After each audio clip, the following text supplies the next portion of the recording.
Village de Samo, à l'est de la ville de Bonoua, dans la région du Sud Comoé.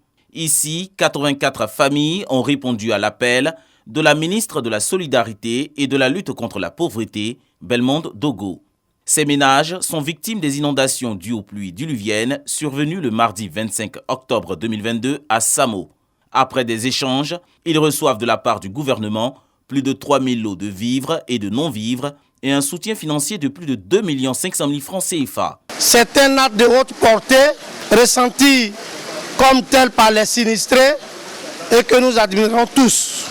Car ce n'est pas seulement le support matériel des dons qu'il faut retenir, mais encore le principe même de solidarité.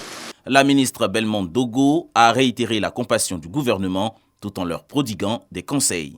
Recevez mes salutations chaleureuses et le yako fraternel du gouvernement pour ce que vous avez vécu du fait des pluies diluviennes. Si nous avons des zones ici à Samo qui ont été définies comme des zones à risque, je vais vous demander de quitter ces zones-là. Cap est mis sur la commune de Koumassi.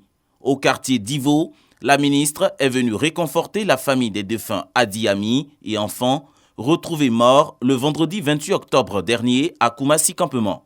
La famille éplorée réceptionne 1 300 000 francs CFA dont du gouvernement. Nous remercions l'État de Côte d'Ivoire qui a pensé aux humbles que nous sommes. Nous sommes venus leur dire que le gouvernement sera à leurs côtés toute la période des obsèques. Ils ont présenté des doléances, la prise en charge de l'aîné de 7 ans qui est en vie et prendre en charge l'autopsie des corps qui s'élève à 1 400 000.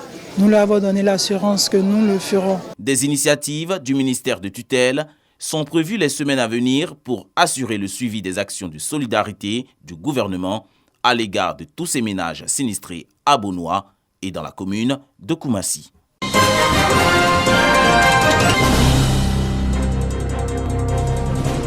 Les coordonnateurs des projets financés ou cofinancés par les partenaires asiatiques de la Côte d'Ivoire sont en conclave pour identifier les difficultés et défis relatifs à l'exécution de ces projets afin d'améliorer leur taux d'exécution. C'est dans le cadre de la 6e revue annuelle des projets financés ou cofinancés par la Chine, la Corée, l'Inde et le Japon. Sur les 30 projets concernés dans les domaines tels que l'éducation, la santé et l'énergie, les experts estiment le taux d'exécution à 35% pour un montant total de plus de 2,5 milliards de francs CFA contre un objectif d'exécution de 85%. Taux d'exécution des projets trop faibles et inacceptables selon le représentant du ministre de l'économie et des Finances, Vasoko Bamba, met les coordonnateurs des projets concernés en mission pour identifier les causes des retards dans l'exécution des projets et à proposer des solutions afin d'améliorer leur taux d'exécution. Je recommande vivement qu'il soit assigné à chaque projet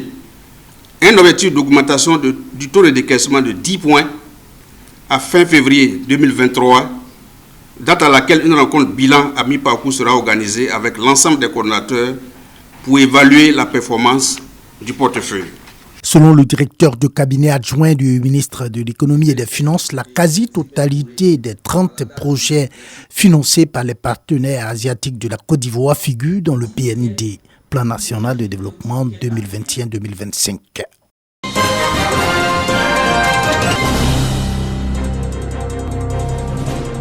La presse imprimée en Côte d'Ivoire, un secteur à l'agonie. Selon l'autorité nationale de la presse ANP, la vente des journaux a enregistré une baisse moyenne de 13% au deuxième trimestre de l'année 2022. Face à cette crise, l'autorité nationale de la presse engage la réflexion.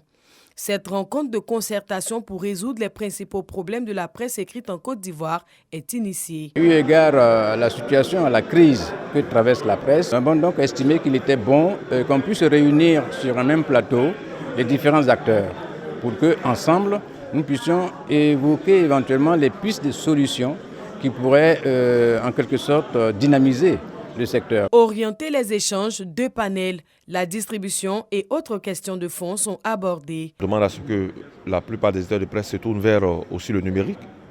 Encore faut-il s'associer à un e-marketeur qui puisse nous aider à monétiser le contenu que nous allons proposer là-bas.